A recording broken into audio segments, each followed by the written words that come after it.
semuanya. Ya, saya haturkan terima kasih kepada Bapak dan Ibu guru yang sudah hadir di siang hari ini ya. Meskipun cuaca sangat panas, tetapi semangatnya tetap membara ya, mengalahkan cuaca yang panas seperti ini. Baik, yang pertama marilah kita panjatkan puji syukur kehadirat Allah Subhanahu wa taala yang telah memberikan kita kesempatan dan kenikmatan sehingga kita bisa berkumpul di ruangan ini dalam keadaan sehat walafiat.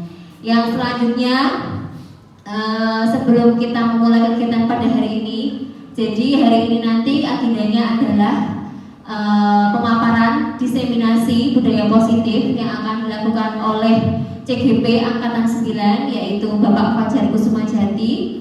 Ya, sebelum kita mulai pada kegiatan tersebut, marilah kita berdoa terlebih dahulu. Baik, silakan Bapak Ibu, kita mulai berdoa bersama dengan ucapan basmalah. Bismillahirrahmanirrahim. Baik, selanjutnya langsung saja Pak Fajar sudah siap. Baik, langsung saja saya berikan waktu kepada Bapak Fajar untuk menyampaikan diseminasi budaya positif yang ada di sekolah. Terima kasih, monggo saya haturkan ke Pak Fajar. Assalamualaikum warahmatullahi wabarakatuh. Waalaikumsalam. Sepertinya yang ini aja.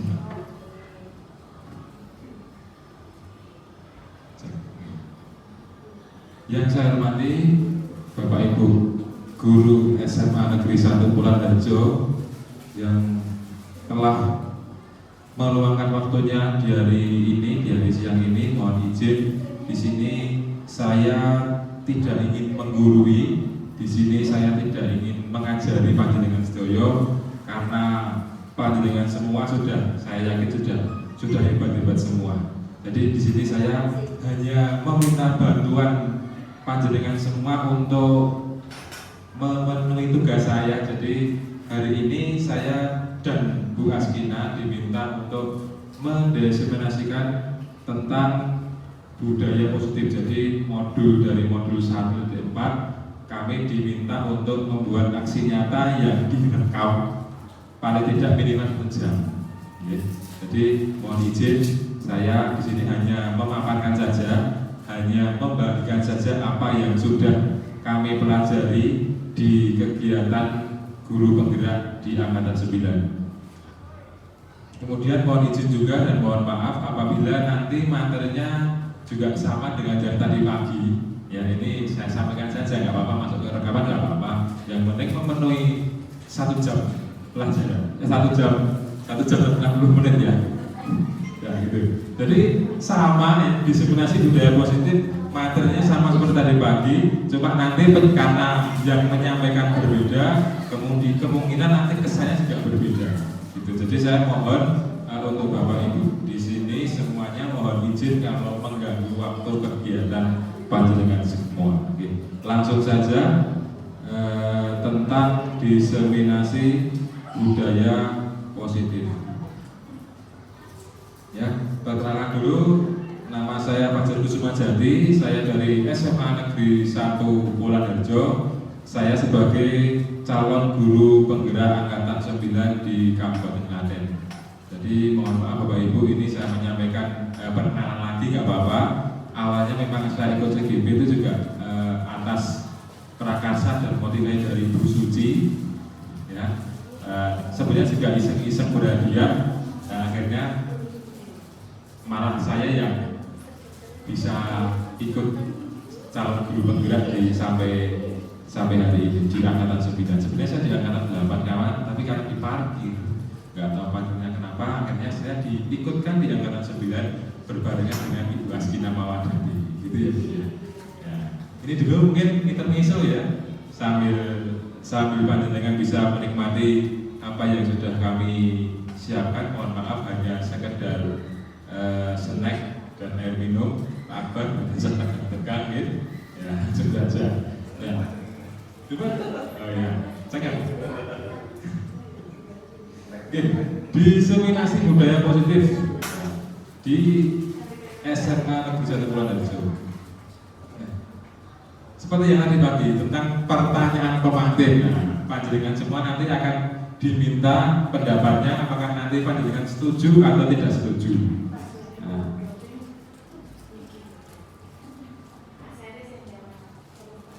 Nah ini ada Pak Haris dan Pak Akbar.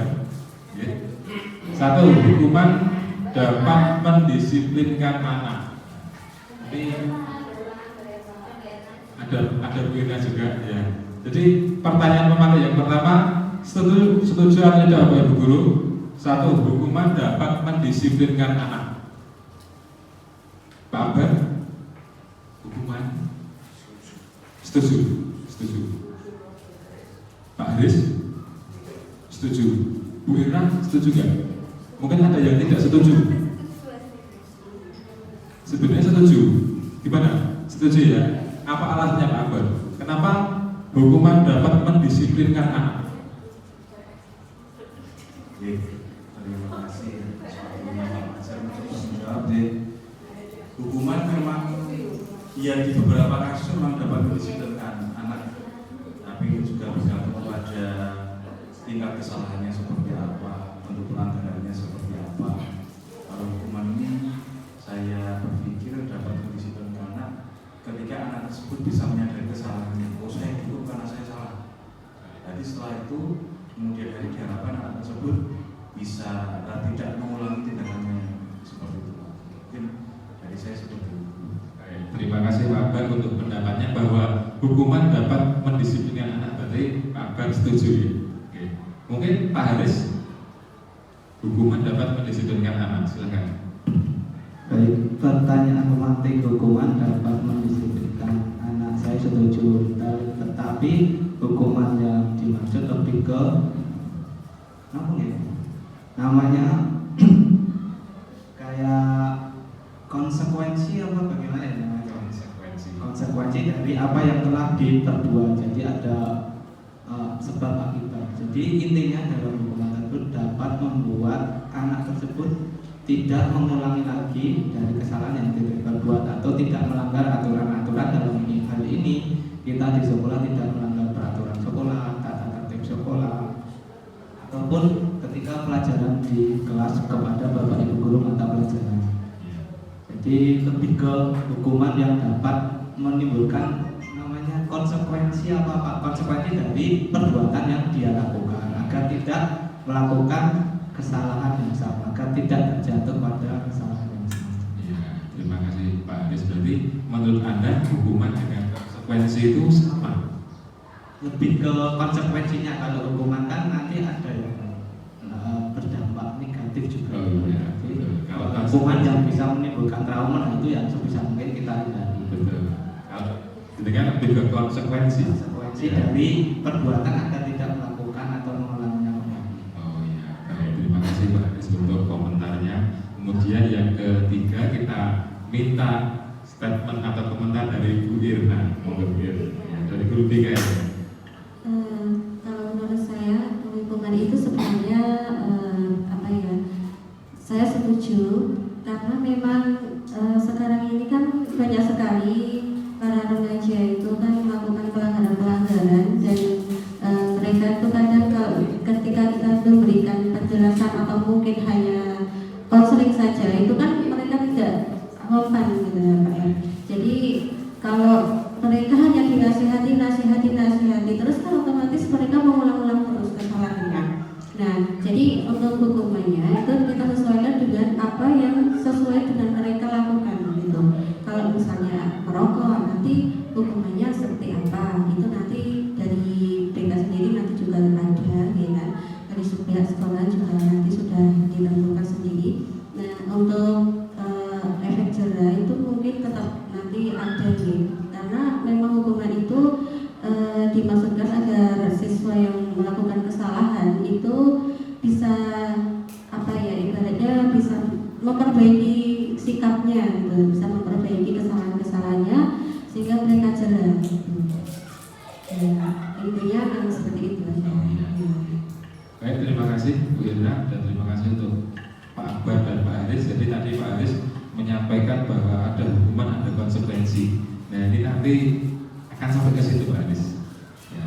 Selanjutnya untuk pertanyaan pemantik yang kedua. Nah ini pemberian hukuman dengan hal positif seperti membaca atau membersihkan halaman sekolah dapat meningkatkan disiplin anak. Jadi mungkin panjenengan semua mungkin pernah atau sering melihat tim Satgas Tertib ketika ada anak yang terlambat, ya, contohnya ada anak yang terlambat diberikan hukuman dengan hal positif seperti membaca atau membersihkan. Kalau di sini kan membersihkan kaca jendela. Nah, dari pernyataan tersebut setuju atau tidak? Dapat meningkatkan disiplin sekolah. Setuju Pak Musin? Setuju. Setujunya pasti kan ada alasannya Pak Musin. Monggo.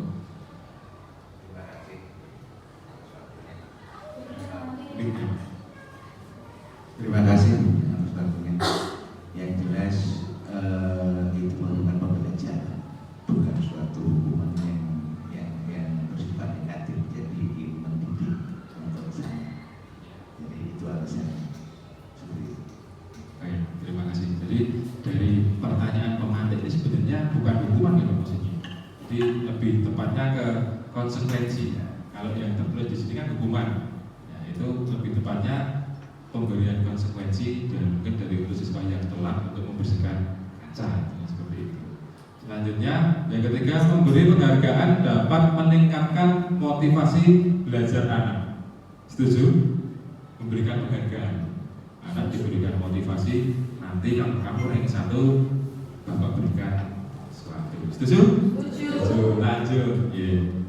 Nah ini topik yang akan kita bahas ada yang pertama, disiplin positif dan nilai-nilai kebajikan universal. Untuk poin yang pertama. Selanjutnya untuk poin yang kedua tentang teori motivasi, hukuman dan pelanggaran serta restitusi. Topik yang ketiga kita akan membahas tentang keyakinan kelas. Yang keempat tentang kebutuhan dasar manusia dan dunia berkualitas. Untuk yang kelima 5 posisi kontrol. Terakhir tentang segitiga restitusi. Jadi ke-6 topik nanti ini yang akan kita bahas selama 1 jam ke depan kurang lebih. Jadi ada 6 topik. Ya, jadi dari ke-6 topik ini mungkin Bapak Ibu ada yang pernah sudah membaca atau mendapatkan informasi tentang ke-6 topik tersebut. Lanjut. Yang pertama tentang disiplin positif dan nilai-nilai kebajikan universal. Nah, apa makna disiplin? Mas Haris, Pak Haris. Mungkin nah, kita pakai mic dulu biar terdengar, biar terangkat. Terima kasih atas waktunya. Apa makna disiplin? Disiplin di sini bisa diartikan seperti kita menaati suatu aturan yang berlaku pada suatu tempat atau posisi kita pada saat itu. Jadi disiplin lebih ke peraturan yang kita ditegakkan di situ dan kita berusaha mungkin tidak mengikutinya atau bahkan dalam keseharian kita tidak melanggarnya. Jadi ada aturannya, kita tidak melanggarnya. Menurut saya seperti itu makna dari disiplin.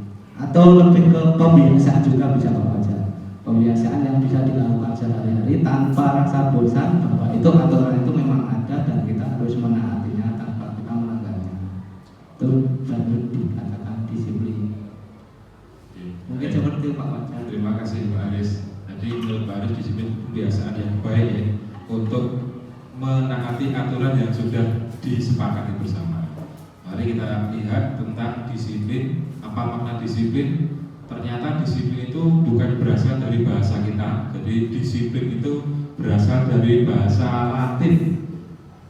Berasal dari kata disiplina yang artinya belajar. Seperti halnya dengan passion. Passion itu juga dari bahasa Latin. Ada istilah bekerjalah sesuai dengan passionmu. Apa itu passion? Nah, passion itu apa? Ciri khas. Apalagi passion, bekerja sesuai dengan passion bidang ya. Jadi passion itu berasal dari bahasa Latin yang berawal atau berasal dari kata paseo. Paseo kayak di sini namanya tisu ya, tapi paseo itu dalam bahasa Latin artinya penderitaan ya. Jadi kalau bekerjalah sesuai dengan passionmu. Jadi bekerjalah berarti kamu harus siap menderita untuk apa yang kamu cita-citakan. Itu contohnya. Nah, untuk disiplin ini berasal dari bahasa Latin yang artinya belajar. Seperti saya menyambung apa yang sudah disampaikan oleh Pak Haris tadi tentang pembiasaan. Pembiasaan berarti hubungan dengan perilaku, Pak Haris. Perilaku berarti hubungan dengan behavior. Pembiasaan untuk belajar. Belajar itu salah satu teori yang mendasari untuk belajar, yaitu pembiasaan atau behavior. Lanjut.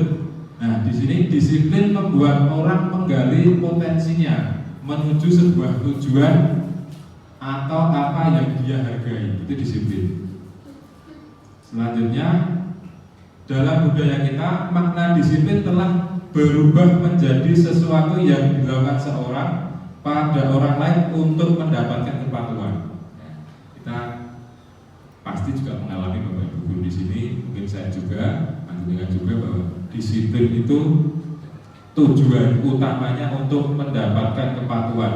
Jadi kecenderungan umum adalah menghubungkan kata disiplin dengan ketidaknyamanan.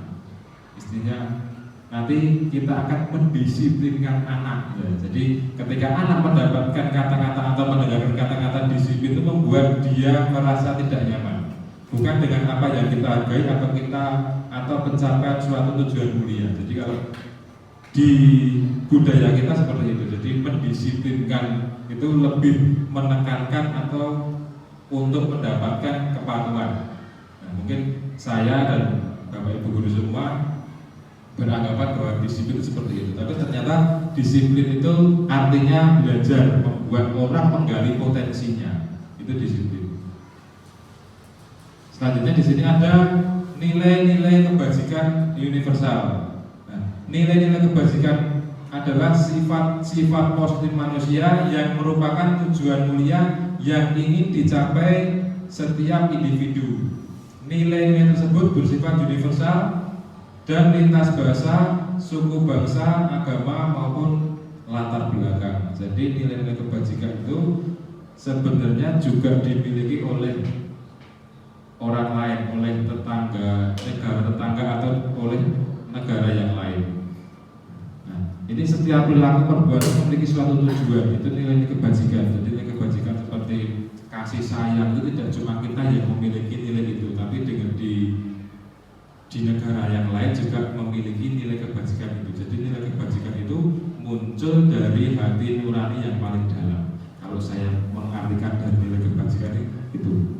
Jadi nilai kebajikan tentang kasih sayang, tentang tanggung jawab, tentang disiplin itu di negara manapun ada, lintas benua, lintas suku bangsa, lintas bahasa, bersifat universal. Itu nilai-nilai kebajikan. Bahkan nilai kebajikan di dalam agama pun juga sama sebenarnya. Di dalam agama Islam, agama yang lain seperti agama Kristen, agama Katolik itu juga hampir sama.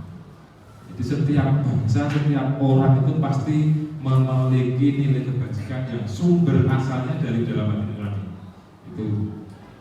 Selanjutnya, dengan mengaitkan nilai-nilai kebajikan yang diyakini seseorang, maka motivasi intrinsiknya akan terbangun sehingga menggerakkan motivasi dari dalam untuk mencapai tujuan mulia yang diinginkan. Ini menurut Diane Rosen tahun 1998. Jadi motivasi intrinsik itu akan terbangun apabila individu itu meyakini atau mengaitkan dengan nilai-nilai kebajikan. Ini nanti yang akan kita bahas tentang motivasi yang ada di dalam diri siswa. Nah, ini nilai-nilai kebajikan universal.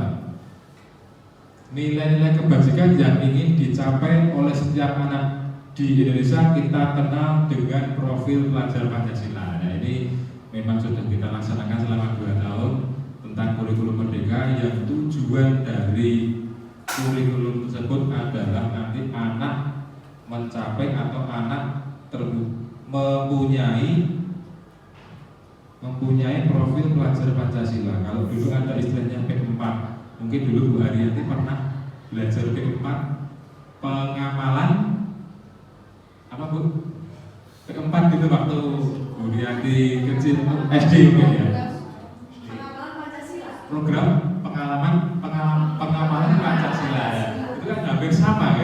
Jadi kalau dulu ada P4, tapi saya tidak mengalami P4, nah ini di tahun 2020 akhirnya muncul sebuah kurikulum baru yang tujuannya ini murid atau siswa nanti mempunyai profil pelajar Pancasila. Yang pertama, beriman, bertakwa kepada Tuhan Yang Maha Esa dan berakhlak mulia. Ada 6 dimensi dari profil pelajar Pancasila. Kemudian ada mandiri. Selanjutnya ada bernalar kritis. Apalagi Bu, Bapak? Kebinekaan global, gotong royong, kreatif, bernalar kritis. Oh sudah.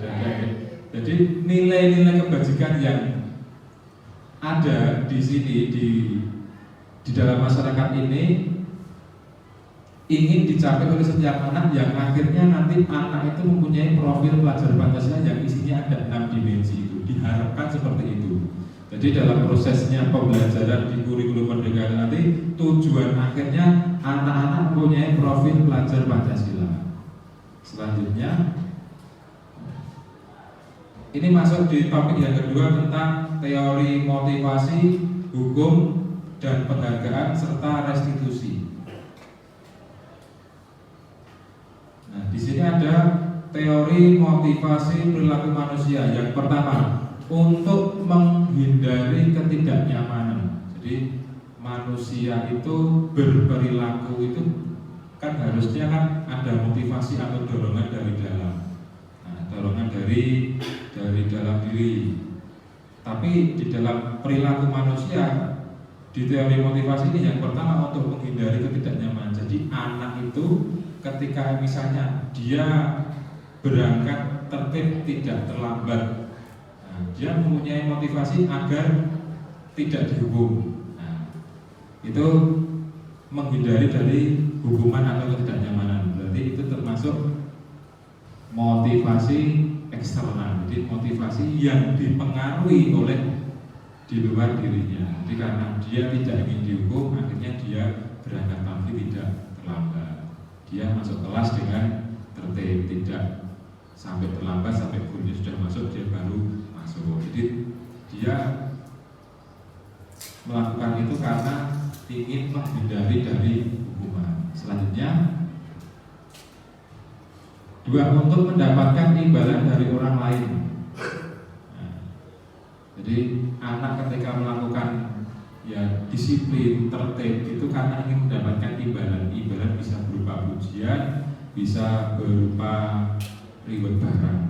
Jadi itu juga termasuk motivasi eksternal. Apa yang akan saya lakukan apabila saya melakukannya? Apa yang akan saya dapatkan apabila saya melakukannya? Jadi anak itu akan melakukan hal yang diminta karena dia ingin mendapatkan reward atau ingin mendapatkan upah atau imbalan. Ini juga termasuk motivasi eksternal. Nah, ini yang ketiga, untuk menghargai diri sendiri. Jadi motivasi ini berasal dari dalam diri si anak. Ya. Karena dia memang, saya sebagai murid ya memang harus disiplin, saya memang harus belajar, bukan karena saya nanti terlepas dari hukuman ataupun saya nanti mendapatkan reward atau penghargaan dari bapak ibu guru atau mungkin dari orang tua, tapi karena memang kebutuhan dia sendiri. Jadi dia memahami bahwa melakukan sesuatu itu memang karena motivasi dari dalam diri, tapi itu perlu berproses Bapak Ibu. Jadi ketika anak sudah menyadari itu perlu berproses. Karena di dalam sebuah sekolah ada 1000 anak, itu pasti kan mempunyai kesadaran yang berbeda-beda, tingkat kesadarannya berbeda-beda. Ada yang memang secara penanganannya atau pelayanannya harus memang kita harus berikan reward dulu atau kita berikan hukuman dulu, tapi ada juga anak-anak yang sudah secara sadar, penuh kesadaran diri memang, oh memang saya butuh sekolah, saya memang harus belajar. Jadi itu. Jadi nanti yang diharapkan anak-anak nanti di sekolah kita itu akan mempunyai motivasi internal. Jadi secara sadar dia belajar, secara sadar dia berangkat sekolah karena kebutuhannya. Selanjutnya, ini ada kata-kata merdeka dari Ki Hajar Dewantara. Kalau merdeka menurut Ki Hajar Dewantara itu tidak terlepas dari perintah, akan tetapi juga cakap buat memerintah diri sendiri. Itu pernyataan dari Ki Hajar Dewantara. Tapi juga ada pernyataan dari yang lain bahwa kemerdekaan itu adalah pengetahuan tentang batas-batas. Jadi meskipun kita merdeka, kita sudah di sini sudah dianggap merdeka, tapi kita juga harus mengetahui tentang batas. Itulah inti atau esensi dari kemerdekaan. Ketika bebas tapi tidak sebebas-bebasnya. Kalau Kiai Haji Dewantara mengartikan merdeka itu tidak hanya terlepas dari perintah, akan tetapi juga cakap buat memerintah diri sendiri. Itu bagi yang sudah mempunyai kesadaran motivasi intrinsik yang baik di dalam dirinya. Tapi kalau dia belum mempunyai motivasi dari dalam atau motivasi eksternal, ya kemungkinan juga akan kesusahan untuk memerintah diri sendiri. Gitu. Selanjutnya, nah ini dihukum oleh penghargaan. Seperti yang saya tadi sampaikan tentang penghargaan, bahwa penghargaan berlaku sama dengan hukuman. Dalam arti meminta atau membujuk seseorang untuk melakukan sesuatu untuk memenuhi suatu tujuan tertentu dari orang yang meminta atau membujuk. Misalnya, kamu berangkat pagi, kamu tidak terlambat, nanti tidak akan saya hukum. Itu sama halnya dengan kamu nanti silakan berangkat sekolah tidak terlambat, nanti saya kasih reward. Itu juga sama. Jadi bahwa penghargaan itu berlaku sama dengan hukuman. Jadi itu tidak akan memunculkan motivasi intrinsik. Ya. Jadi ketika perlakuan seperti hukuman dan pemberian penghargaan itu tidak akan memunculkan motivasi intrinsik dari dalam diri anak. Yang ada hanyalah akan memelihara motivasi eksternalnya, karena anak tidak sadar bahwa saya melakukan ini bukan karena saya sendiri, tapi karena ingin terlepas dari hukuman, ingin mendapatkan penghargaan. Jadi yang ditekankan itu sebenarnya anak mempunyai motivasi intrinsik. Nah, dorongan eksternal dan akan ada faktor ketergantungan. Beberapa dampak dari pemberian penghargaan. Jadi pemberian penghargaan menurut Alfikon itu sama dengan hukuman. Yang pertama, pengaruh jangka pendek dan jangka panjang. Mungkin jangka pendeknya jadi anak-anak itu hanya sekedar ingin menghindari dari hukuman. Nah, jangka panjangnya dia tidak bisa memunculkan motivasi intrinsiknya. Jadi dia karena terlanjur diberikan perilaku seperti itu, jadi dimanja, akhirnya tidak akan bisa muncul motivasi internalnya. Jadi hanya ingin menghindari hukuman atau ingin mendapatkan ujian atau reward. Selanjutnya, penghargaan menghukum itu sama dengan penghargaan berlaku sama dengan hukuman. Selanjutnya, penghargaan mengurangi ketepatan. Penghargaan tidak efektif, seperti yang sudah tertulis di sana bahwa penghargaan itu sama dengan hukuman. Jadi penghargaan yang diberikan si anak itu hanya akan memunculkan motivasi eksternal, tidak memunculkan motivasi internal. Itu tidak akan efektif untuk perkembangan anak. Selanjutnya, ini sama ya, bahwa penghargaan berlaku sama. Jadi beberapa dampak dari pemberian penghargaan, tapi penghargaan merusak hubungan. Jadi kalau dalam satu kelas atau di dalam sekolah ini Bapak Ibu hanya memberikan penghargaan kepada beberapa anak, itu akan merusak hubungan Bapak Ibu dengan anak yang lain yang tidak diberikan penghargaan. Itu penghargaan yang merusak hubungan. Selanjutnya, penghargaan menurunkan kualitas. Jadi karena anak melakukan suatu perintah hanya ingin mendapatkan penghargaan, akhirnya proses dalam belajar itu kan hanya instan. Jadi hanya sekedar hasil akhirnya. Itu penghargaan menurunkan kualitas dari proses itu sendiri. Selanjutnya, penghargaan mematikan kreativitas. Ya, karena penghargaan setiap anak yang berhasil setelah diberikan penghargaan itu juga akan mematikan kreativitas dari si anak. Kemudian dampaknya yang Kedelapan, penghargaan mengurangi motivasi intrinsik. Ini yang paling bahaya. Jadi setiap penghargaan ataupun hukuman itu sama, ya, dia tidak akan memunculkan motivasi intrinsik. Jadi motivasi intrinsik itu yang paling penting. Jadi anak sadar betul akan kebutuhannya, akan apa yang ingin dia capai. Itu dari penghargaan maupun hukuman yang berakibat yang paling fatal itu penghargaan mengurangi motivasi intrinsik. Selanjutnya, bentuk program kebajikan atau apresiasi. Dalam memberikan apresiasi pengakuan perlu diingat beberapa hal. Yang pertama, beri pengakuan secara khusus, beri pengakuan secara pribadi, beri pengakuan kepada semua murid atau secara bergantian. Jadi apresiasi kepada murid, ya, perlu kita berikan kepada murid, tapi juga perlu diingat beberapa hal. Yang pertama tadi, berikan secara khusus, berikan secara pribadi, dan berikan kepada semua murid. Ya, agar apa? Yang tadi sebelumnya, agar tidak merusak hubungan.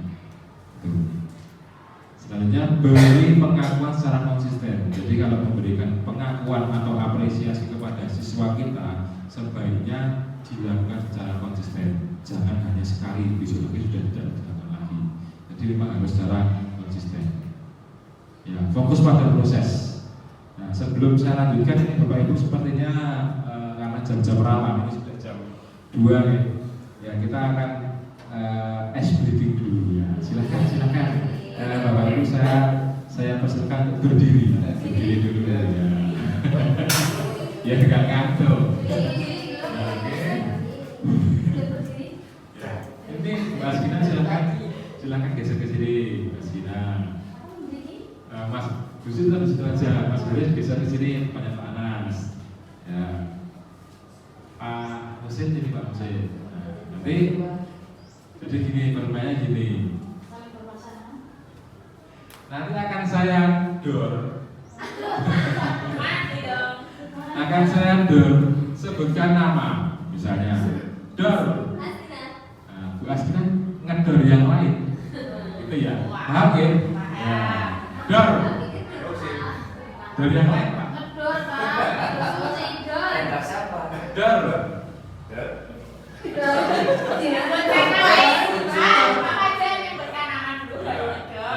Dor, sebutkan nama dulu. Dor yang lain. Yang lain di dor, sebutkan nama, ngedor yang lain lagi.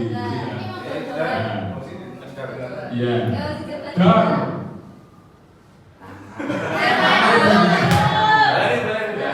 Dor.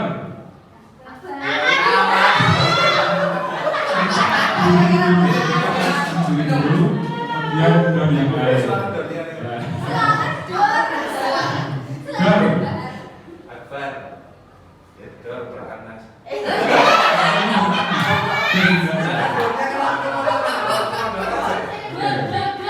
Dor. Haris Dor. Anas. Dor. Dor.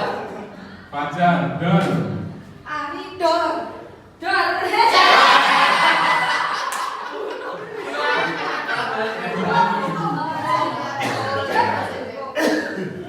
Lanjut ya. Apa ya nek aku sih no. Dor.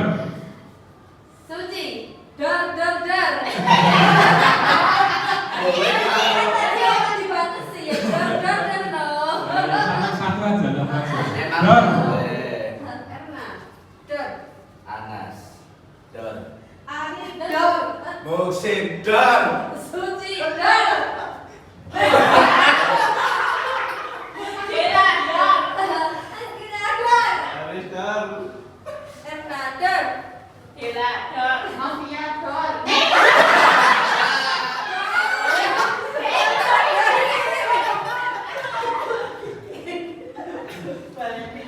Mafia dor.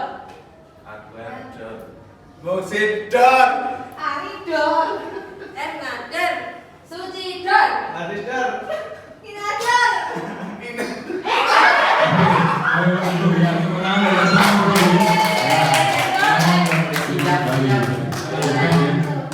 Program kebajikan atau apresiasi. Selanjutnya, nah ini contoh pelaku atau apresiasi kebajikan. Nah, di sini ada tabel, ada pembukaan membuka ada nilai kebajikan dan ada situasi. Yang pertama, kemarin saya perhatikan rasa empatimu besar sekali pada saat menolong murid baru di kelas kita. Pertanyaannya, nilai kebajikan apa, Pak Anas, yang ada di dalam kalimat pertama?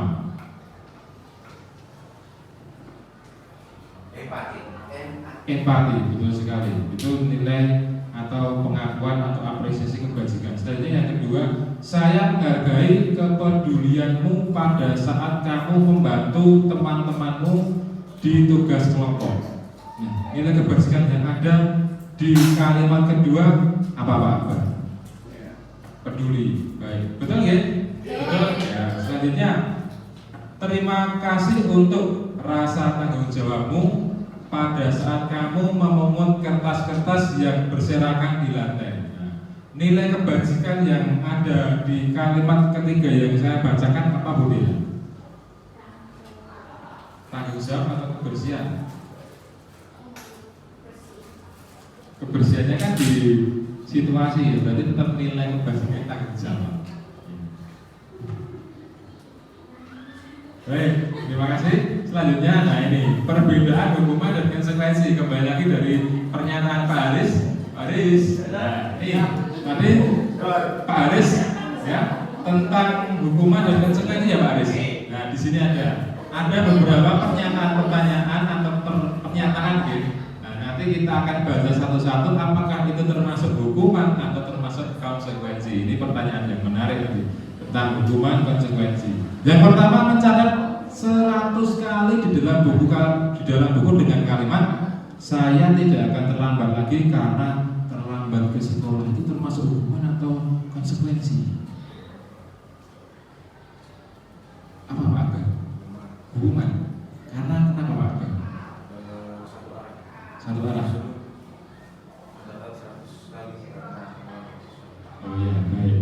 Menurut Pak Akbar itu termasuk hukuman. Oke, kita lanjutkan yang kedua. Lari mengelilingi lapangan basket 2 kali karena terlambat ke sekolah. Ini masuk hukuman atau masuk konsekuensi? Hukuman. Lanjut. Murid diminta untuk push up 15 kali karena tidak menggunakan masker ke sekolah. Ini sudah enggak COVID. Ya ini contohnya saja. Ini termasuk hukuman atau konsekuensi? Hukuman. Oke. Nanti kita lihat satu-satu.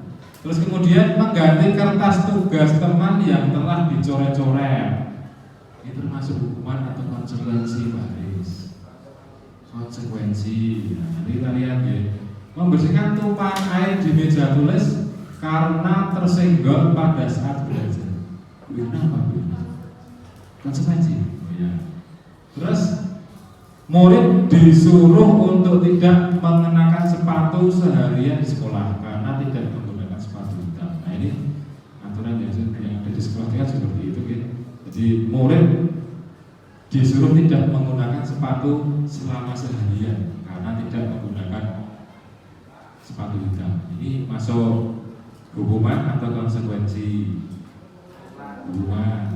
Yang terakhir, lari mengelilingi lapangan basket 2 kali karena terlambat 10 menit untuk pelajaran PJUK. Apa Pak Haris? Hukuman. Nah, kita lihat satu-satu. Oke ya ini. Jadi tadi mencatat 100 kali itu termasuk hukuman. Kemudian lari mengelilingi lapangan basket 2 kali karena terlambat itu juga hukuman. Terus murid diminta untuk push up 15 kali karena tidak menggunakan masker itu juga hukuman. Mengganti kertas tugas teman yang telah dicoret-coret itu termasuk konsekuensi. Terus membersihkan tumpahan air di meja itu juga konsekuensi. Murid disuruh untuk tidak menggunakan sepatu itu maksudnya hukuman. Lari mengelilingi lapangan basket 2 kali untuk pelajaran PJOK yang jadi garis bawah itu pelajaran PJOK. Dari pernyataan di depan semuanya setuju atau yang tidak setuju? Ada yang tidak setuju? Kalau tidak setuju silahkan nanti kita diskusikan lagi. Setuju ya? Setuju ya. Lanjut. Nah ini perbedaan hukuman dan konsekuensi. Nah, hukuman dan konsekuensi. Jadi kalau hukuman itu sifatnya memaksa, hanya dari satu pihak saja. Kalau konsekuensi ya memang sudah konsekuensinya seperti itu. Jadi kalau di sini sesuatu yang menyakitkan dan harus terjadi. Tadi contohnya ketika tidak memakai sepatu hitam, ya diminta untuk melepaskan seharian tidak memakai sepatu, itu termasuk hukuman. Sedangkan konsekuensi sesuatu yang harus terjadi, contohnya karena mencoret-coret buku atau kertas milik teman, konsekuensinya dia mengganti, dia membasahi meja atau membuat basah meja, konsekuensinya dia mengelak, tidak ada hukumannya. Nah, itu contohnya. Terus kemudian membuat anak sakit secara fisik maupun hati untuk jangka waktu yang lama. Jadi hukuman itu kadang-kadang membuat anak-anak merasa sakit hati. Karena hukuman itu sifatnya hanya sepihak, dipaksa, sudah kamu terlambat main lapangan, kamu nggak pakai sepatu hitam, tidak usah pakai sepatu selama seharian. Sedangkan untuk konsekuensi membuat anak merasa tidak nyaman, tapi dalam waktu yang pendek. Kadang-kadang hukuman itu bisa hukuman secara fisik, bisa juga hukuman secara verbal. Tapi kadang-kadang secara verbal itu yang paling menyakitkan hati dari anak-anak kita. Terus kemudian hukuman anak membenci kedisiplinan. Karena tadi hukuman itu merupakan sesuatu yang menyakitkan secara fisik maupun hati, maka akibatnya anak membenci kedisiplinan. Jadi anak disiplin hanya karena untuk tidak dihukum. Sementara konsekuensi anak menghargai kedisiplinan. Jadi kalau konsekuensi itu lebih ke kalau sudah ada aturan atau sudah ada tata tertib, berarti kan anak sebenarnya sudah tahu kalau melanggar seperti ini konsekuensinya seperti itu konsekuensi. Tapi kalau hukuman kadang-kadang tidak tertulis di dalam tata tertib, itu semaunya dan seenaknya dari yang memberikan hukuman. Terus kemudian mendorong anak untuk menyakiti diri sendiri. Ini juga menyebabkan masalah ini, itu hukuman. Terus kemudian mendorong anak agar mudah menyesuaikan diri. Jadi dengan konsekuensi anak diharapkan dapat mudah untuk menyesuaikan diri. Hukuman konsep diri yang buruk. Jadi dengan seringnya dihukum itu membuat konsep diri anak menjadi buruk. Contohnya tidak percaya diri, minder, itu kan karena sering dihukum. Anak-anak di rumah yang sering dihukum oleh orang tuanya, dia tidak akan mempunyai kepercayaan diri dan keberanian ketika dia sudah terjun di dalam masyarakat, di sekolah maupun di masyarakat. Terus kemudian konsekuensi konsep diri yang baik, karena anak menyadari kalau saya melakukan kesalahan ini ada konsekuensinya yang harus saya bayar. Nah, itu membuat kesadarannya menjadi lebih baik. Selanjutnya anak belajar untuk menyembunyikan kesalahan. Nah, banyak sekalian contohnya anak tidak membawa buku pelajaran sesuai dengan jadwalnya karena dia tidak ingin dihukum, maka dia ketika ditanya sama guru, apa kamu bawa buku paket? Karena sebenarnya dia nggak bawa, dia jawabnya saya bawa buku paket. Itu anak belajar untuk menyembunyikan kesalahan. Nah, hukuman efeknya anak merasa marah, merasa rasa bersalah, dipermalukan, merasa tidak dihargai. Jadi hukuman itu efeknya seperti itu. Jadi dampak dari hukuman yang diberikan anak itu, anak menjadi merasa tidak dihargai. Mungkin Bapak Ibu mungkin pernah juga menghukum, ya, tidak akan konsekuensi kan tadi yang sudah disepakati dulu. Oh, kamu melanggar, ya silakan konsekuensinya apa. Kalau hukuman kan tidak, karena hanya berasal dari satu pihak, jadi dari Bapak Ibu dulunya. Gitu. Lanjut, apa itu restitusi? Nah, tadi ada hukuman, ada konsekuensi, dan ada restitusi. Mungkin Bapak Ibu guru di sini ada yang sudah tahu tentang restitusi. Apa itu restitusi? Nah, restitusi adalah proses menciptakan kondisi bagi murid untuk memperbaiki kesalahannya. Jadi kalau tadi murid salah dihukum, tadi murid melanggar ada konsekuensinya. Untuk restitusi ini, itu adalah proses menciptakan kondisi untuk memperbaiki kesalahan. Poinnya di situ, sehingga mereka bisa kembali kepada kelompok mereka dengan karakter yang lebih kuat. Jadi kalau restitusi ini dalam prosesnya ada kolaborasi dengan siswa. Kolaboratif yang mengajarkan murid untuk mencari solusi. Ya, ini untuk guru-guru BK ini hubungannya dengan konseling. Ya.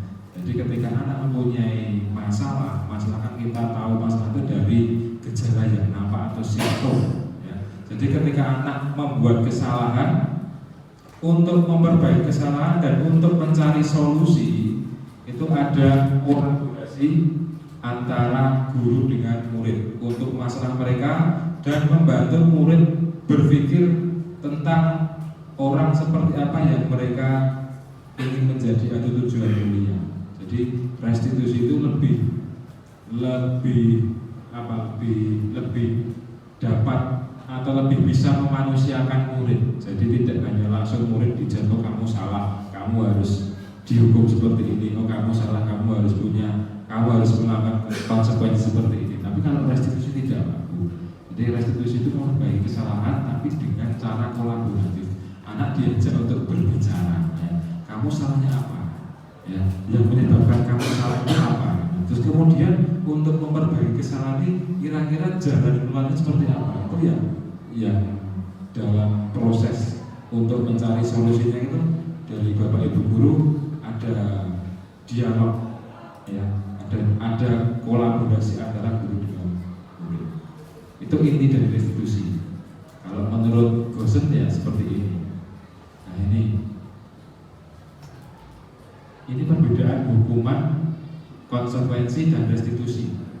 Ya, kalau hukuman itu sesuatu yang menyakitkan harus terjadi, untuk konsekuensi sesuatu yang harus terjadi. Sementara restitusi itu merupakan pilihan. Jadi ketika anak mempunyai masalah, kita sebagai guru hanya memfasilitasi kira-kira jalan keluar untuk menyelesaikan masalah itu apa.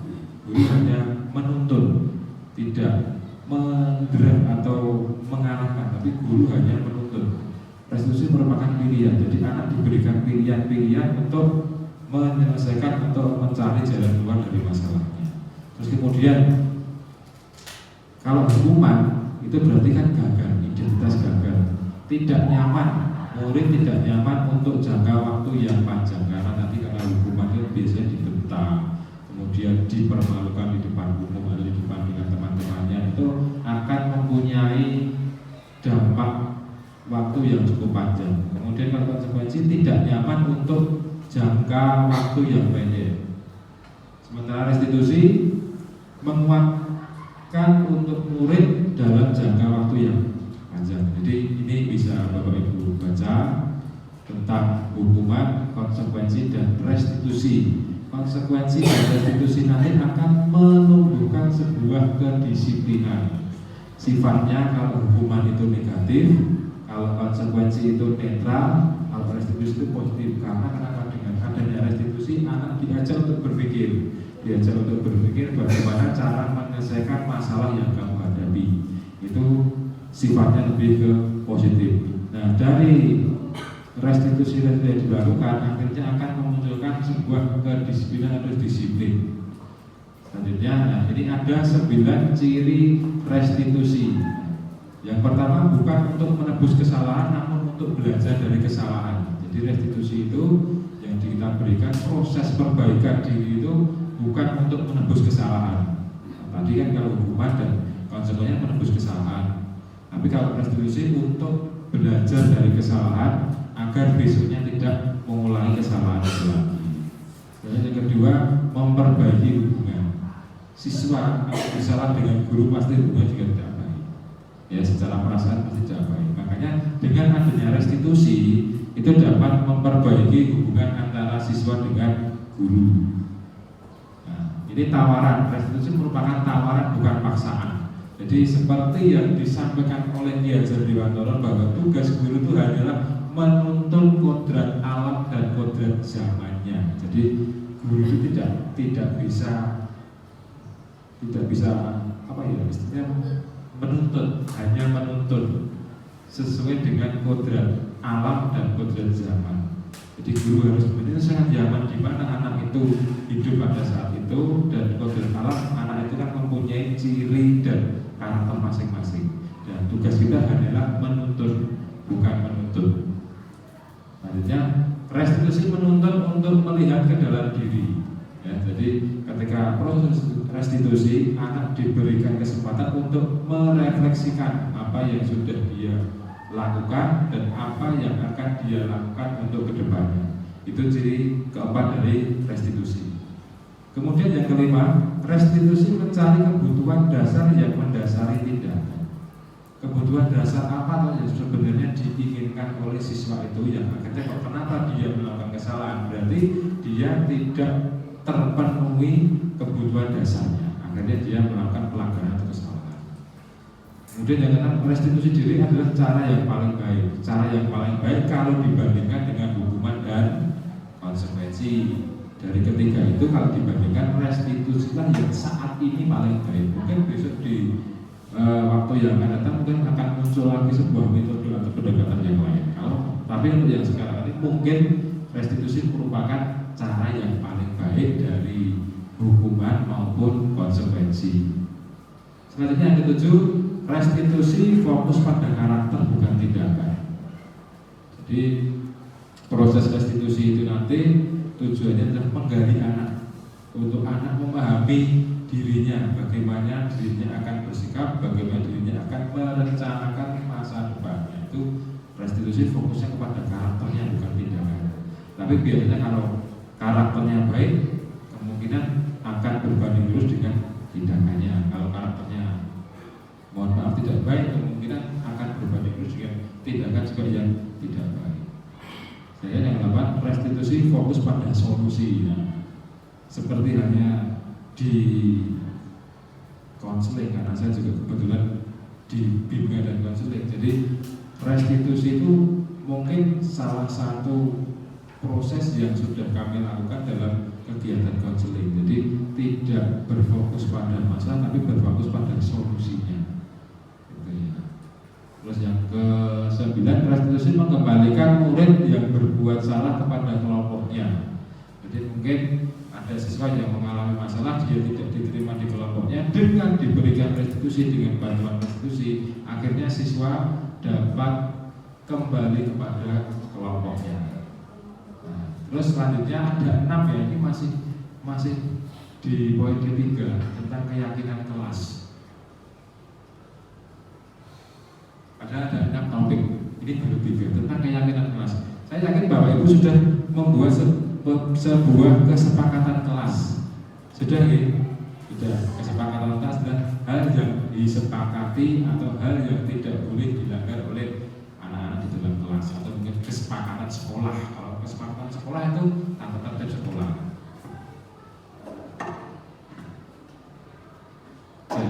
Nah, di sini yang ketiga tentang keyakinan kelas. Bagaimana? Mengapa tidak peraturan saja? Mengapa harus keyakinan kelas? Mengapa kita memiliki peraturan harus menggunakan helm bila mengendarai kendaraan roda 2? Pertanyaannya itu, mengapa kita memiliki peraturan harus menggunakan helm bila kita mengendarai kendaraan roda 2? Demi keselamatan. Yang kedua, mengapa kita memiliki peraturan 3M? Menggunakan masker, mencuci tangan, dan menjaga jarak 1,5 meter. Itu berarti keyakinan kelas. Nilai kebajikannya apa? Bapak Ibu, kebersihan ya. Kalau yang di atas tentang keselamatan, yang bawah, yang nomor 2 tentang kebersihan. Mengapa kita memiliki peraturan harus datang tepat waktu pada saat mengikuti pelatihan? Keyakinan kelas. Nilai kebajikannya disiplin. Untuk mendukung motivasi intrinsik, kembali ke nilai-nilai atau keyakinan lebih menggerakkan seseorang dibandingkan mengikuti serangkaian peraturan-peraturan. Jadi keyakinan kelas itu nanti tujuannya agar siswa tumbuh motivasi intrinsik, jadi motivasi dari dalam diri untuk lebih menggerakkan seseorang dibandingkan mengikuti serangkaian peraturan. Jadi kalau peraturan itu sifatnya memaksa, kesepakatan itu sifatnya memaksa. Kalau keyakinan kelas nanti sifatnya lebih diyakini, jadi akan tumbuh motivasi intrinsik dari dalam diri siswa. Jadi untuk perbuatan keyakinan kelas. Yang pertama, kalau sudah ada kesepakatan kelas, biasanya kesepakatan kelas itu atau peraturan kelas itu kata-katanya dilarang. Untuk membuat proses dalam membuat keyakinan kelas, kata-kata negatif itu kita hilangkan, gitu Bu Asgina. Ya, jadi kita hilangkan dulu, terus kemudian kita cari kalimat-kalimat yang sesuai dengan nilai-nilai kebajikan. Jadi dilarang membuang sampah di kelas. Jadi keyakinan kelas yang sesuai dengan nilai kebajikan yaitu tentang kebersihan. Itu contohnya seperti itu. Lanjut. Nah, ini peraturan kelas. Terus kemudian ada keyakinan kelas, dan yang paling luar ada lingkungan positif. Nah, ini ada budaya positif. Jadi dari peraturan kelas kita ubah menjadi keyakinan kelas, terus kemudian kita menciptakan lingkungan yang positif, dan akhirnya akan tercipta sebuah budaya yang positif di sekolah. Nah, selanjutnya ini peraturan dan keyakinan kelas. Selalu kembalikan buku ke tempatnya. Keyakinan kelasnya ini tanggung jawab, dilarang mengganggu orang lain. Berarti keyakinan kelasnya tentang saling menghormati atau menghormati orang lain. Peraturan hadir di sekolah 15 menit sebelum belajar dimulai. Keyakinan kelas menghormati orang lain, berkomitmen, disiplin juga masuk. Kira waduh. Terus dilarang melakukan kekerasan. Keyakinan kelasnya yang sesuai dengan nilai kebajikan, keselamatan, dan menghargai orang lain. Dilarang menggunakan narkoba. Keyakinan kelasnya tentang kesehatan. Bergantian atau menunggu giliran, menghormati orang lain atau bersabar. Gunakan masker. Keyakinan kelasnya keselamatan atau kesehatan. Jangan berlari di kelas ke koridor. Keyakinan kelasnya keselamatan atau keamanan. Sudah paham Bapak Ibu tentang keyakinan kelas? Jadi keyakinan kelas itu ternyata berbeda dengan kesepakatan kelas. Gitu. Keyakinan kelas itu kalau di sini selalu dihubungkan dengan nilai-nilai kebajikan universal. Gimana Pak Musin tentang kesepakatan kelas dan keyakinan kelas? Jadi perlu Bapak Ibu mungkin nanti kita praktekkan dulu di kelas kita masing-masing bagaimana kita membuat keyakinan kelas. Oke. Nah, yang keempat tentang kebutuhan dasar manusia dan dunia berkualitas. Nah, kebutuhan dasar manusia ada berapa? Ada 5. Yang pertama tentang kebutuhan bertahan hidup atau survival. Kemudian kebutuhan tentang kebebasan berkarya, berinovasi, kebebasan menentukan pendapat. Terus kemudian kebutuhan dasar yang selanjutnya ada kesenangan. Terus kebutuhan selanjutnya atau yang keempat itu power atau kekuasaan. Dan kebutuhan dasar manusia yang paling puncak itu rasa disayangi. Nah, ini yang masuk ke topik yang kelima tentang posisi kontrol.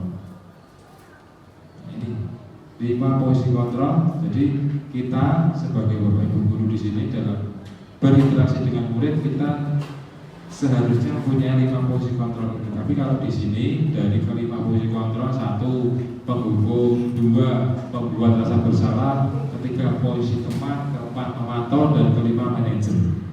Kalau di dalam teori ini guru berbuat yang pertama menghukum, menghadik, menunjuk-nunjuk, menyakiti, menyindir. Nah, itu menghukum. Jadi posisi penghukum. Efeknya apa? Anak merasa sakit hati, berkepanjangan. Itu di posisi penghukum. Itu termasuk identitas gagal. Jadi kontrol siswa yang diberikan itu kontrol dari luar, menghindari hukuman. Akhirnya nanti anak menghindari hukuman agar tidak dihadik, agar tidak ditunjuk-tunjuk, agar tidak dikata-katain oleh bapak dan ibu. Kemudian posisi yang kedua membuat rasa bersalah. Nah, guru berkata, kamu seharusnya, kamu sudah tahu, ibu telah sekali mengatakan. Seakan-akan siswa itu dibuat merasa bersalah. Seakan-akan siswa dimunculkan rasa bersalahnya. Itu posisi yang kedua. Kemudian posisi teman. Posisi teman membuat alasan-alasan untuk muridnya. Atau ini ya, guru berkata, ayolah lakukan demi ibu. Masa kamu tidak mau? Ingat tidak ibu pernah bantu. Ini posisi teman. Terus kemudian ada posisi pemantau. Nah, posisi pemantau hanya bertanya apa peraturannya, menyesuaikan diri bila diawasi, menghitung dan mengukur, itu pemantau. Jadi dari kelima posisi kontrol ini sebenarnya kita seharusnya kalau di dalam kita berinteraksi dengan anak-anak, ini juga harus kita sesuaikan dengan porsinya. Dan nanti kita juga harus menyesuaikan dengan situasi dan kondisi. Jadi kita harus menyesuaikan dengan karakteristik anak. Tidak selalu kita dalam posisi manajer itu akan berhasil juga. Tapi di dalam teori ini, Bapak Ibu diharapkan dalam kelima posisi kontrol, Bapak Ibu akan menjadi seorang manajer atau menghargai diri sendiri, mengajukan pertanyaan-pertanyaan. Selanjutnya guru berkata, apa yang kita yakini, apa yang bisa kamu kerjakan untuk memperbaiki masalah ini. Terus hasilnya menguatkan pribadi, motivasi, kaitan dengan dunia berkualitas. Murid meletakkan dirinya sebagai individu yang positif dalam dunia berkualitas. Jadi kelima posisi kontrol ini di dalam teori ini itu yang harus dihindari sebagai penghukum, pembuat rasa bersalah. Nah, untuk yang teman, pemantau dan manajer itu kan termasuk pemenang pilihan. Tapi yang paling ideal kita harus menjadi seorang manajer. Tapi juga harus kita sesuaikan dengan kondisi lingkungan dan karakter anak-anak di tempat kita masing-masing. Itu tentang 5 posisi kontrol. Selanjutnya, pertanyaan-pertanyaan. Saya kecewa sekali dengan kamu. Siapa yang mengatakan di posisi mana, Bapak Ibu? Saya kecewa sekali dengan kamu. Dia di posisi pembuat rasa bersalah. Ya, terus kalau kamu tidak pernah benar melakukannya, di posisi mana, Bapak Ibu? Penghukum. Ayolah lakukan demi Bapak Ibu. Ini di posisi teman. Apakah kamu ingin mendapatkan stiker bintang hari ini? Ya. Apa Pak Aris? Di posisi mana? Dari kelima posisi kontrol itu. Pemantau. Ya. Terus bagaimana kamu bisa menyelesaikan masalah ini? Di posisi mana? Di posisi kontrol. Manajer.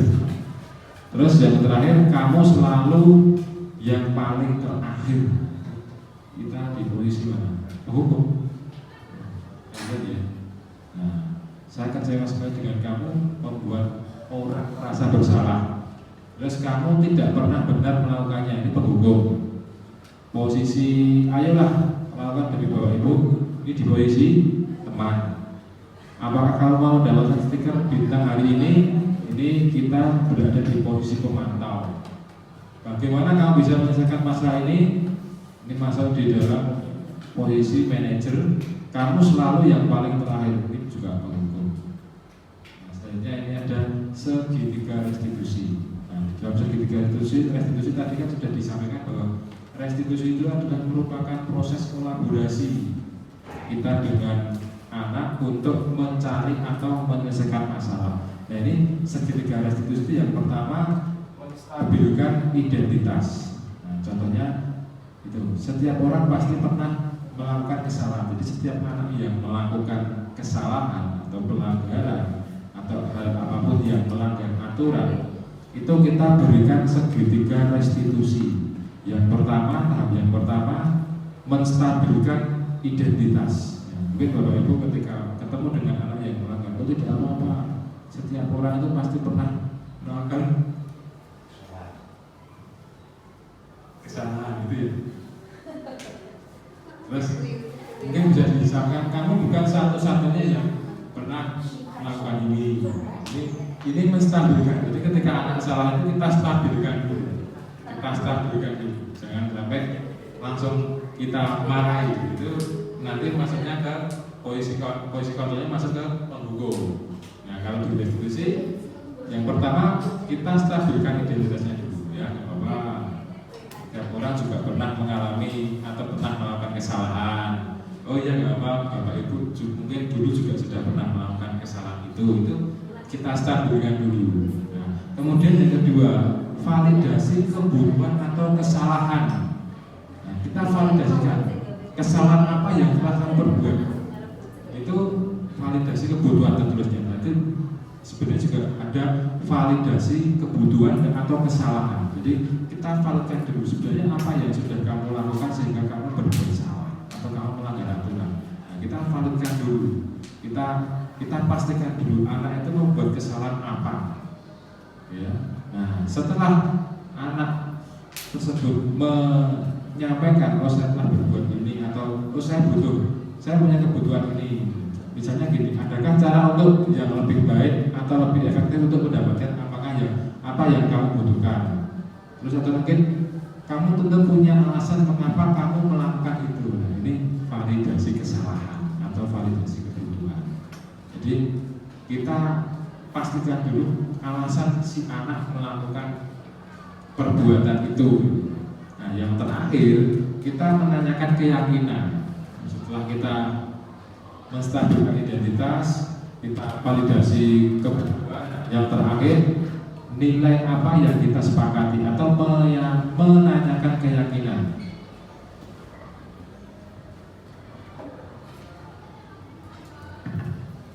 Ini yang tahap yang terakhir di segitiga restitusi. Dari segitiga restitusi ini mungkin ada yang ingin disampaikan dari Bapak Ibu tentang segitiga restitusi. Jadi ketika anak melanggar itu jangan langsung dimarahin, ada tapi kita akan restitusi dulu. Ya, kita stabilkan emosinya dulu, kita stabilkan identitasnya dulu. Nah, itu. Oh ini yang pertanyaan gitu. Kenapa kalau berkali-kali? Nah, berarti ini kan ternyata segitiga restitusi tidak selamanya digunakan untuk menyelesaikan masalah anak gitu kan. Berarti kan teori ini kan juga dilihat dari lingkungan, dilihat dari karakter siswa masing-masing. Gitu. Kalau Pak Musin ternyata melakukan atau memberikan kegiatan ini segitiga restitusi, kok masih dilakukan lagi? Ya sudah, berarti ada istilahnya yang namanya referral, alih tangan kasus. Nah, misal anak Pak Musin di kelas 10-2 ada yang melakukan pelanggaran, Pak Musin berikan strategi segitiga restitusi ini, kok tidak pernah berhasil, akhirnya anak tetap melanggar ya, selanjutnya panjenengan lakukan referral, alih tangan kasus. Nah, Pak Musin berikan anak tersebut ke guru pembimbingnya. Nanti di guru pembimbingnya kan pasti juga ada metode yang lain, itu tentang segitiga restitusi. Jadi ada referralnya gitu ya. Sudah cukup ini untuk segitiga restitusi. Nah ini menstabilkan identitas, membuat anak merasa gagal menjadi lebih positif terhadap dirinya. Ini tentang menstabilkan identitas. Nah, tadi sudah dulu berkata berbuat salah itu merupakan hal yang manusiawi. Tadi yang sudah saya sampaikan. Terus guru berkata kita pasti bisa untuk menyelesaikan masalah ini. Itu yang menstabilkan identitas. Bapak Ibu tidak tertarik untuk mencari tahu siapa yang salah. Jadi kadang-kadang anak itu merasa oh saya nggak salah, oh saya salah. Jadi Bapak Ibu tidak fokus untuk mencari siapa yang salah. Siapa yang salah, Bapak Ibu lebih tertarik untuk menyelesaikan masalahnya. Itu hal yang bisa dikatakan di dalam segitiga restitusi di tahap menstabilkan identitas. Nah ini yang terakhir, kalau kamu menyalahkan dirimu sendiri terus-menerus, apakah kamu bersikap baik pada dirimu? Ini juga bisa dikatakan ketika kita di tahap menstabilkan identitas. Nah, selanjutnya di validasi kebutuhan, membantu murid mengenal kebutuhan dasar yang ingin dipenuhi ketika melakukan kesalahan itu. Nah, guru bisa berkata, kamu bisa saja kan melakukan hal yang lebih buruk, tapi kamu tidak melakukannya. Ini validasi kebutuhan. Bisa berkata juga, kamu pasti punya alasan mengapa kamu melakukannya. Validasi kebutuhan atau validasi kesalahan. Apa yang penting bagi kamu? Nah ini validasi kebutuhan. Jadi dia melakukan itu karena kamu tuh butuh apa. Terus kamu boleh tetap berusaha menjaga sikap itu, tetapi tambahkan sikap yang lain yang baru. Juga termasuk validasi kebutuhan. Selanjutnya menanyakan keyakinan. Anak melihat kesalahannya dihubungkan dengan norma sosial dan nilai-nilai yang mendasari manusia berinteraksi dengan orang lain. Guru berkata, apa nilai yang kita percaya di kelas atau sekolah, atau nilai-nilai universal yang telah kita sepakati. Ini sudah di tahap ingin menyelesaikan masalah dan ingin menanyakan anak itu mau bagaimana. Terus selanjutnya, kelas dan ide itu seperti apa? Kamu ingin menjadi anak yang seperti apa? Ini kita tanyakan di tahap menanyakan keyakinan. Terus apa yang kamu rasakan ketika kamu melakukan itu? Kamu menjadi orang yang seperti apa? Itu juga merupakan di tahap keyakinan. Jadi dari disiplin positif tadi, prosesnya dari ini Bapak Ibu, tentang teori kontrol atau teori pilihan.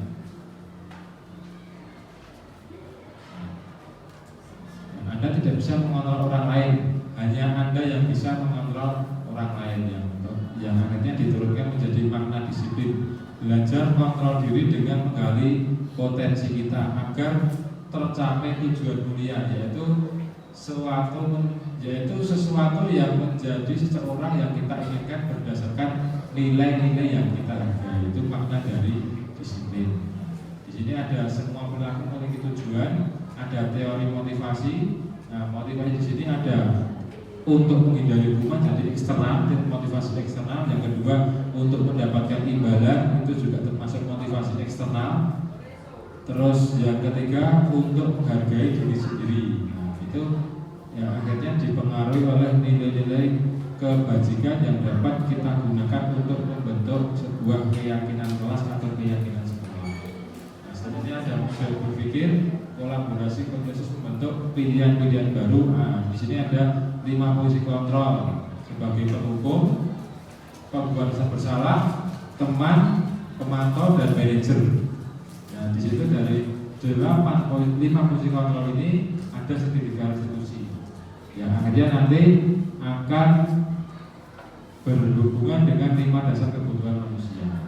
Jadi itu Bapak Ibu, disiplin positif yang bisa saya sampaikan di kegiatan diskriminasi pada sore hari ini.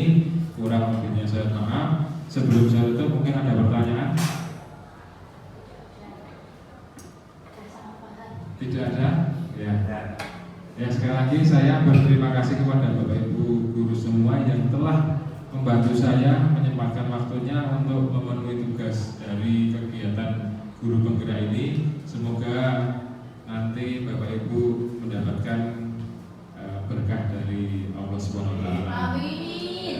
Terima kasih, saya cukupkan sekian. Assalamualaikum warahmatullahi wabarakatuh.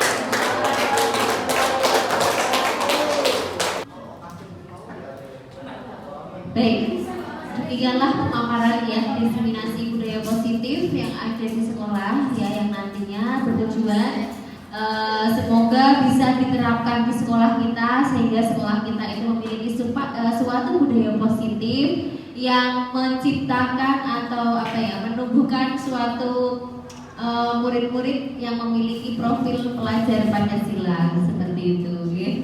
Terima kasih, semoga bermanfaat untuk kita semuanya. Saya selaku moderator mohon untuk undur diri ya.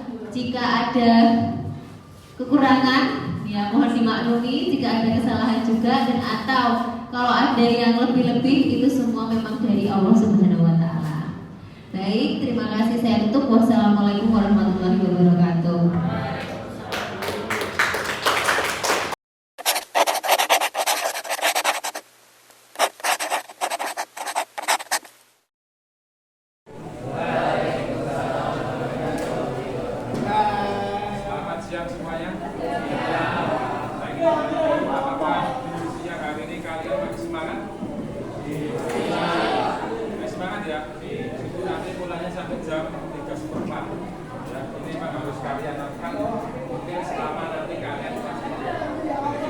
Kalian akan selalu berada jam 7 dengan ke sekolah, jam 3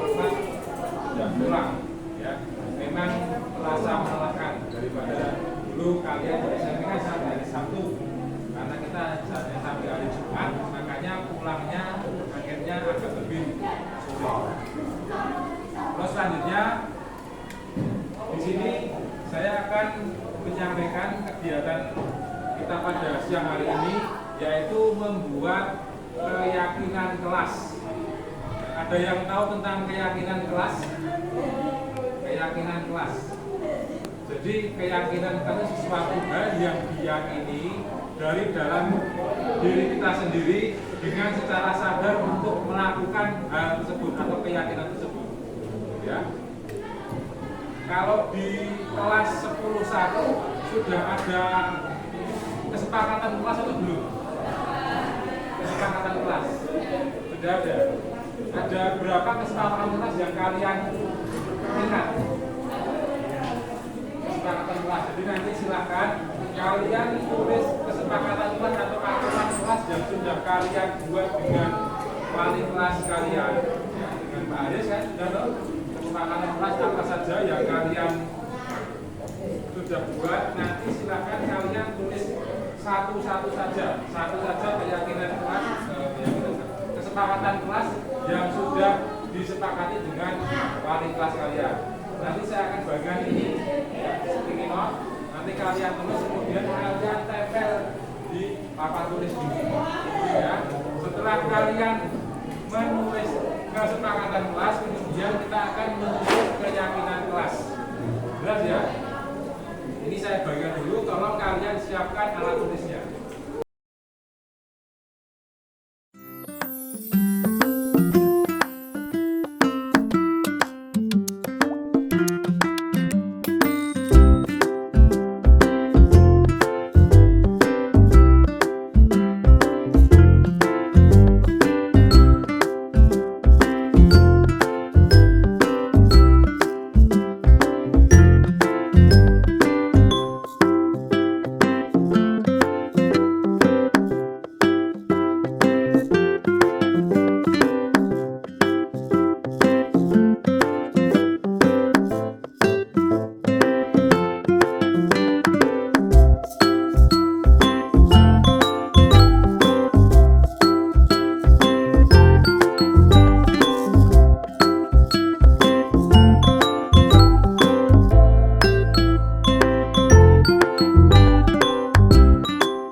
Kesepakatan atau aturan kelas yang sudah kalian sepakati dengan wali kelasmu, betul ya?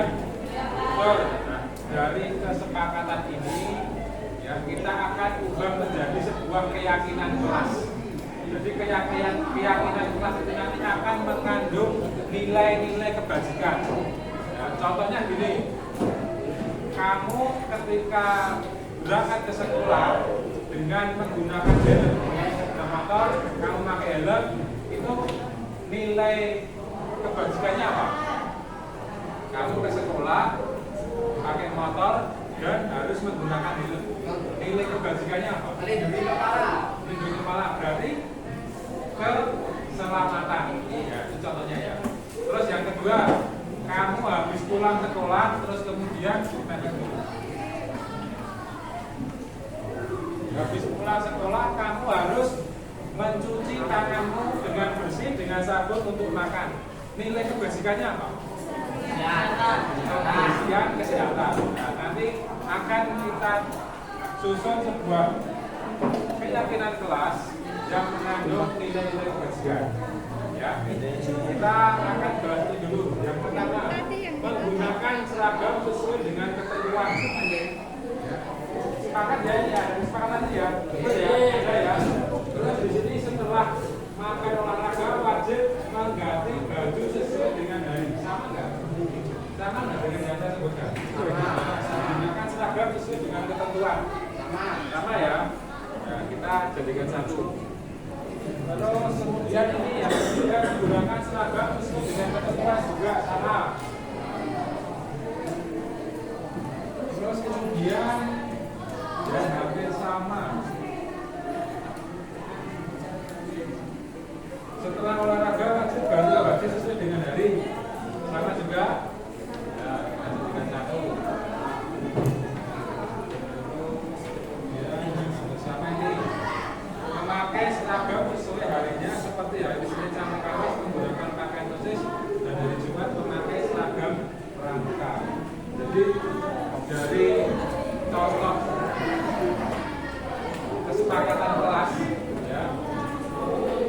tentang seragam yang sesuai dengan aturan, sesuai dengan harinya, keyakinan kelas yang dapat kita bentuk apa?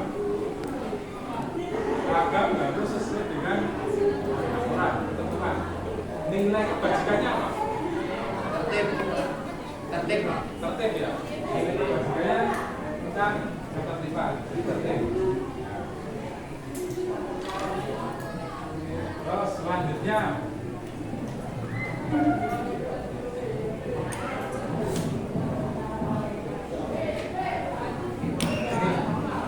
tidak membeda-bedakan teman.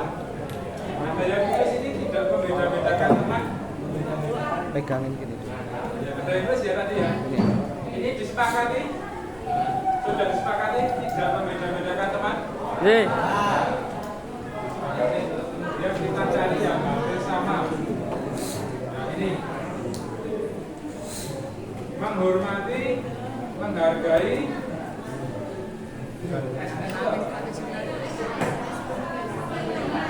Oh, 5S. 5S kepada guru dan sesama. Ini hampir sama dengan tidak membeda-bedakan teman. Kita satukan ya, kita samakan ya. Terus satu lagi, menghormati dan menghargai. 5S kepada guru dan sesama teman. Ya, sepakat ini? Ada sepakati nilai kebajikan yang ada di dalam menghormati, menghargai kepada guru dan sesama teman apa?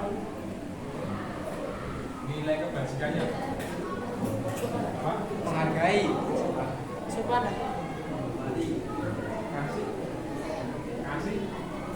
Kasih sayang pada sesama. Tadi yang pertama apa? Ketertiban.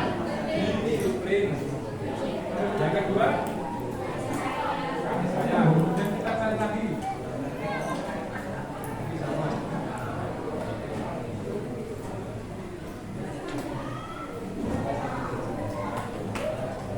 Terus, petugas piket menjalankan tugas sesuai dengan jadwal. Oke. Disepakati. Dijalankan tidak? Kesepakatan dijalankan tidak? Sepakati. Dijalankan. Tapi tidak jalan. Sudah berjalan? Belum. Petugas piket menjalankan tugas sesuai dengan jadwal. Ini antara hampir sama dengan yang ini menjalankan piket sesuai dengan jadwalnya. Tadi yang pertama itu berjalan, yang kedua tidak. Sama menjalankan piket sesuai jadwal itu kalau kita ambil dari nilai kebajikan apa? Disiplin. Kebersihan, betul ya. Jadi keyakinan kelas yang ketiga tentang kebersihan. Jadi kalau kalian sudah meyakini keyakinan kelas itu, nanti secara intrinsik, secara motivasi dari dalam diri tidak perlu dipaksa oleh wali kelas maupun teman-teman. Nilai yang ketiga tentang keyakinan kelas tentang Kebersihan. Terus selanjutnya kita cari lagi paket sesuai jadwal. Yang tidak melaksanakan piket didenda 5.000. Dan tidak Harus. piket didenda 5.000. Piket sesuai jadwal.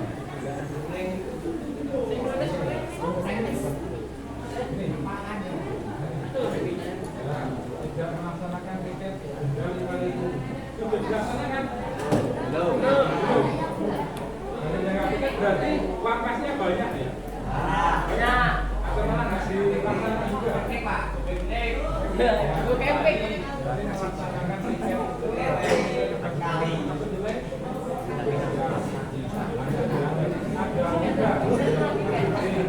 Nanti kalau kalian ingat-ingat akan saya minta untuk di sini apa yang kita bahas. Terus kemudian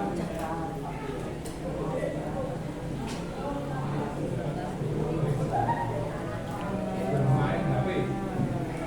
Tidak boleh bermain HP saat pelajaran memulai. Boleh dilakukan saat guru mengizinkan. Itu sudah disepakati? Belum. Ini sudah disepakati? Belum, Pak. Kesepakatan. Ada kesepakatan kelas yang sudah disepakati. disepakati sebelumnya. Ini ditulis karena ini ditulis. Ya, tapi sudah disepakati. Coba. Yang harus disepakati bahwa ini tidak boleh main HP saat pelajaran mulai.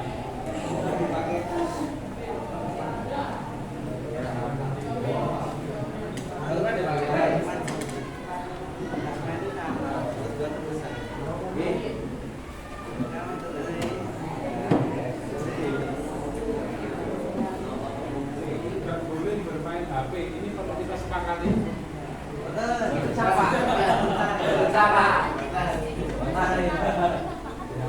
Jadi ketika ada guru masih menerangkan atau ada KPM, kira-kira main HP boleh tidak?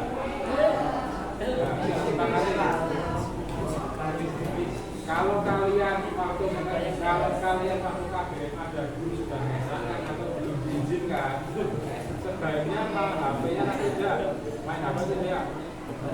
Main ya, tidak boleh bermain HP ya. Secara adab, secara etika, ketika ada yang berbisa di depan atau bapak ibu guru yang berbisa di depan, jangan sekali-kali bermain HP. Itu hubungannya dengan adab dan etika. Bahkan kalau kalian diajak teman kalian ngobrol, jangan sambil main HP. Ya, ini hubungannya soal adab dan etika. Kecuali nanti kalau kalian diizinkan oleh bapak ibu guru membuka HP.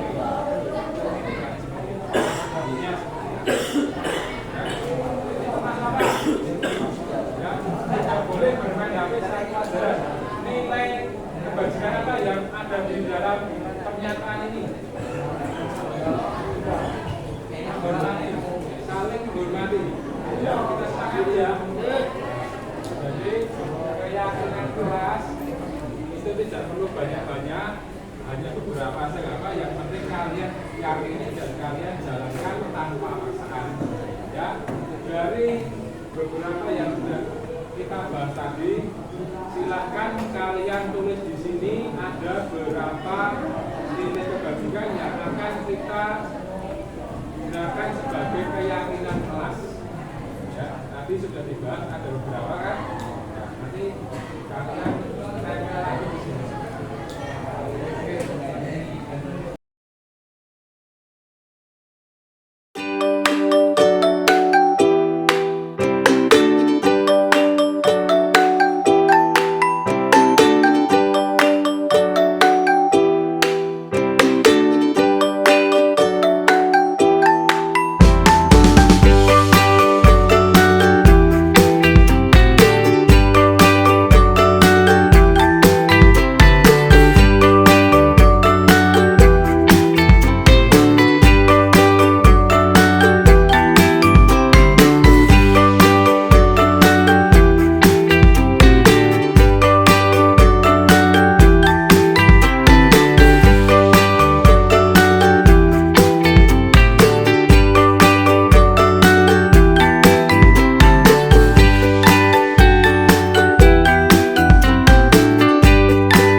Menjadi sebuah keyakinan kelas, akhirnya didapatkan ada 4 keyakinan kelas yang harus kalian yakini dan harus kalian laksanakan. Ya. Yang pertama ada disiplin, kasih sayang, yang kedua, yang ketiga kebersihan, dan yang keempat saling menghormati. Disiplin dalam artian disiplin dalam apapun, mulai datang ke sekolah, mulai kalian melaksanakan kegiatan tiket kebersihan, disiplin dalam kegiatan KBM saat ada bapak ibu guru sedang mengajar. Terus kemudian yang kedua kasih sayang. Kalian di sini sebagai sebuah keluarga baru dari kelas 10 mungkin besok akan di kelas 11 dan kelas 12 mungkin masih satu kelas lagi atau mungkin sudah bisa lagi, tapi kalian merupakan sebuah keluarga. Jadi harus saling menghormati, saling menyayangi. Ya, disepakati ya, diyakini ya. Ya. Diyakini ya. Setuju. Kemudian yang ketiga, keyakinan kelas yang ketiga yaitu kebersihan. Jadi segala hal tentang kebersihan menjadi keyakinan kelas kalian. Jadi kalau ada hal yang tidak bersih, ada hal yang kurang bersih, silahkan kalian bersihkan bersama-sama. Dan teknisnya nanti terserah kalian mau diatur jadwalnya seperti apa, nanti tergantung dari kalian. Kemudian yang terakhir, saling menghormati. Ini hal yang paling penting. Saling menghormati ini hubungannya dengan adab, dengan etika. Ya. Kalian pintar, kalian punya ranking 1, kalian punya nilai yang bagus. Kalau tidak punya etika, tidak punya adab, tidak ya. Karena kalian sekolah, kalian di sini menuntut ilmu, ya. Mungkin kalian pintar dari bapak ibu, pintar kalian. Karena ilmu lebih banyak dari pintar, betul nggak? Tapi barokahnya ilmu itu kalian dari orang tuamu, dari bapak ibu guru yang ada di sekolah, dan dari guru ngaji kiai. Ya, jelas itu dari keempat keyakinan kelas bisa disetujui, bisa ya. Dan silakan mulai dari sekarang dari keempat ini kalian laksanakan. Ada pertanyaan? Ada pertanyaan? Sudah. Sekian kegiatan kita tentang penyusunan keyakinan kelas. Kurang lebihnya saya mohon maaf. Terima kasih. Assalamualaikum warahmatullahi wabarakatuh.